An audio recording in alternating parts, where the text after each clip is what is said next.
What's up? What's up? What's up, everybody? Welcome to Hoops and Cards. Welcome back. It's been a brief hiatus, if you will.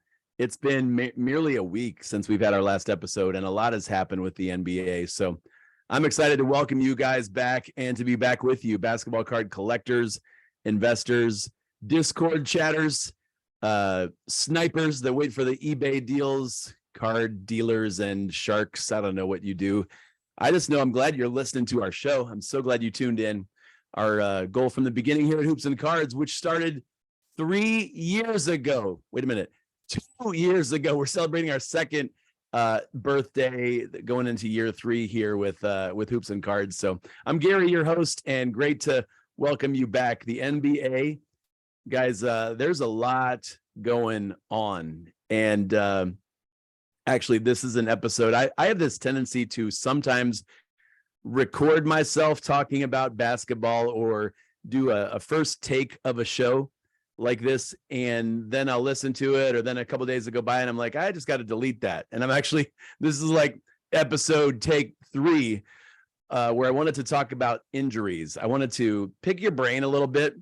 Love your feedback at Hoops and Cards on Instagram. What do you do when a player you've invested in, a GOAT, a superstar, somebody that you know has long-term value, but they get injured? LeBron James, Lamelo Ball, Cade Cunningham. Like, there are a number of guys that just went down. In fact, didn't Kevin Durant just slip on the court during warmups last night and miss the Suns game? This happens. And as a lot of you know, this is a podcast from Akron, Ohio. I'm a LeBron James fan and collector. And so when he got injured, there's the card question. There's also the playoffs for the Lakers question, although they're still playing tough. They're still playing really well. What do you do when a player you've invested in goes out with injury? Or then there was another layer added to this conversation since the last time I recorded it. What if a player goes on Instagram and is showing off a gun and is suspended for 4 games or whatever Ja Morant is out for? That is not good for his card market value. And at the same time, they did announce when he's coming back here in a few games. So some of you have asked me those questions. You've sent me those names. You've said, hey, what about LaMelo Ball? Or should I sell Ja Morant? What do you do with LeBron James? And I would go back to a few things I know to be true in each case. All right. For each one of those players, right now is entering the peak of basketball season, playoff countdown, jockeying for playoff position and home court advantage. The Knicks have to be one of the surprises of the season. Can't believe the play of Jalen Brunson, Julius Randle, Emmanuel Quickley, Mitchell Robinson, Josh Hart, R.J. Barrett. The Knicks, they're fun to watch. And we're in this important season where a lot of people are buying basketball cards. In fact, I don't know if you saw the game about, 7 or 8 days ago. Emmanuel Quickley got a start because Brunson was out, and I think he had 38 points, close to a triple-double, ironically. Emmanuel Quickley.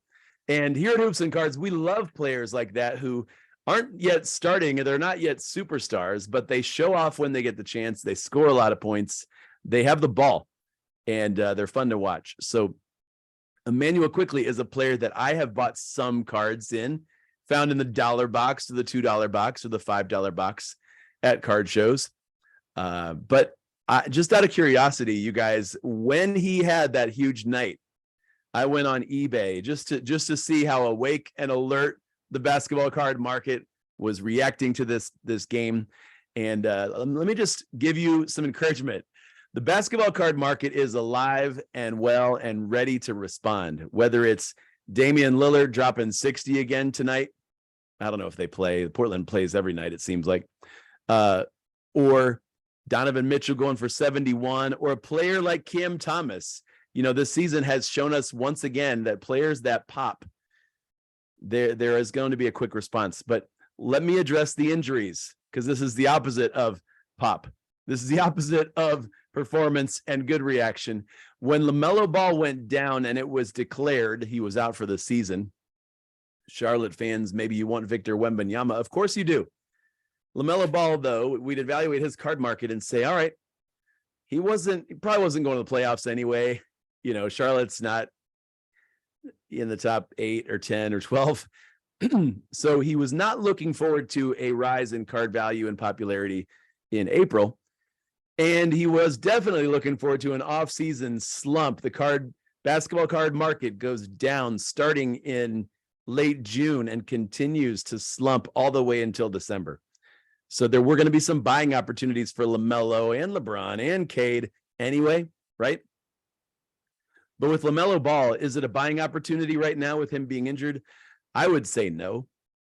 I would say it might be a selling opportunity if you set the standards, if you set your goals as a seller, when you list it on eBay or when you sell to a friend or use it as trade bait, you have to make sure that you're at least getting recent comps or what you want to get out of the card. Sometimes I have to forget what I actually paid for it. Now that the market's down a little bit, I have to think, what can I do if I get that money? Can I buy something better? Can I get off that elevator that's going down and get on that elevator that's going up? You with me? So if the LaMelo elevator or the LeBron elevator or the Cade elevator is going down, but there's other dudes going up, Kevin Durant, Jason Tatum, Giannis Antetokounmpo, Luka Doncic, there are players that I'm so excited to see in May and in June this year. There's going to be some awesome playoff series, you guys. I cannot wait. So I will be looking to sell some of my guys who aren't playoff bound. Now, LeBron, in fact, LeBron is a card or a player that I collect, invest in, that I like to have a variety of his cards, and they're on display around my my office, my man cave, as you call it.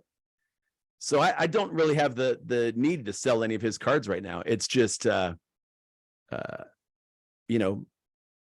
if he comes back and if the Lakers make the playoffs, then maybe there will be a bump that I want to sell on. But right now, I'm a hold. I'm a hold on a lot of these guys. Now, Ja Morant, that's a different thing. In fact, going into this season, I had Ja ranked number one in the NBA. Current players as an investment opportunity, short and long term, because Memphis is a great team. With or without Ja, they're going to be a force in the playoffs. But with Ja, they're contenders not only for top ratings and exciting highlights on SportsCenter, but for the number 1 seed in the Western Conference. Excuse me. I just get choked up when I talk about the Grizzlies. Memphis, Desmond Bane, Jaren Jackson Jr., all the dudes, Zaire Williams, all of them except Dylan Brooks. I like all those guys, Steven Adams. But with Ja Morant, are we seeing a character concern? Are we seeing deeper life issues? That's been the conversation the last 7 days in the NBA, and that definitely affects what I do with Ja Morant's cards. Now, I have one Ja Morant rookie, a PSA 10 Prism that I like, that I wanted to keep long-term, and at least for now, I'm keeping it. But when the news broke and when some of his card prices started to drop, I was glad I hadn't invested a ton of money in Ja Morant. In fact, all of these injuries to key players has me thinking, as a card collector and investor, you might not want to go all in and put all of your money or all your card value in on one player alone, right? You want to have 5 to 10 players, and with those players, have several different cards of theirs. Maybe you're an NBA fan like me, and you've got a stack of 10 to 15 guys that you're like, for different reasons, I'm collecting or I'm buying in gradually. I'm getting out of dollar boxes and looking at guys that I think have a bright future, or collecting guys on my favorite team like the Cavaliers. It's good to diversify. It is good to diversify. As a collector, you're chasing these cards for something more than just potential profit or more than just money. So as a collector, I would say go for your teams, go for players that, if one guy from the Cavs gets injured and his values are hurting, or there's bad news about him and all of a sudden his card market drops, I've at least gone in with the whole team.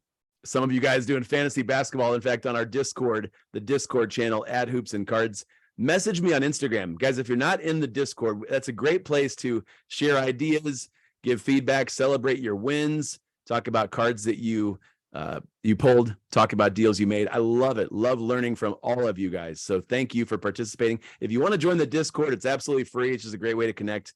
Message me on Instagram at Hoops and Cards, at Hoops and Cards, or you can email me, Gary@hoopsandcards.com.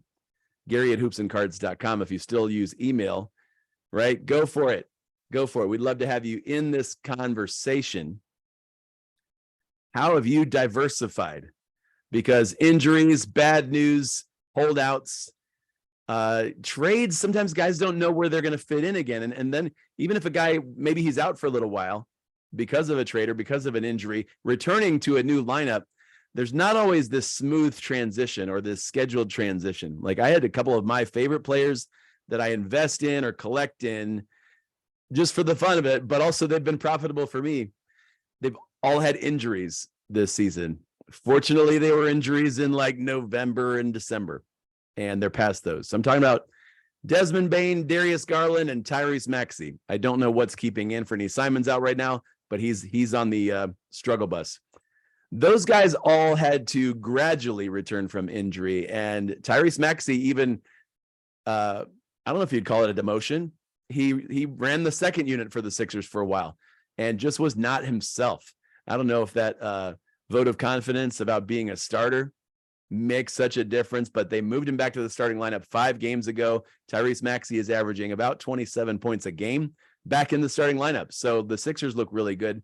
And so does my stack of 150 Tyrese Maxey rookie cards that I was buying up the last 2 summers. But I had to get through it. One of the things I try to do, and some of you guys have said, hey, this is a good way to do it, is not to react too quickly. No pun with Emmanuel. Not to react too quickly, right? To know about a player, his trends, his career, where he's going. And so if he has one bit of bad news, you're not fazed by that, right? Depending on how severe it is. If he has one bit of great news and just goes crazy for a night, or Cam Thomas for 3 days, like you might be like taking notes of that. You might want to take a flyer knowing it's a risk, but at the same time, we're investing these cards, guys. These are real people. We're investing in real people and players and teams that have plans for them, teams that have potential this season to make the playoffs. When the Brooklyn Nets made that big deal, getting rid of Kevin Durant, and Cam Thomas had a couple of just explosive games, I was, as a guy who likes prospects, like I was excited about him, but in thinking about the trade overall and where the Nets are going, you had to love the addition of Mikal Bridges, whatever you want to call him. And just don't call him late for dinner. Mikal Bridges is a great all-around player.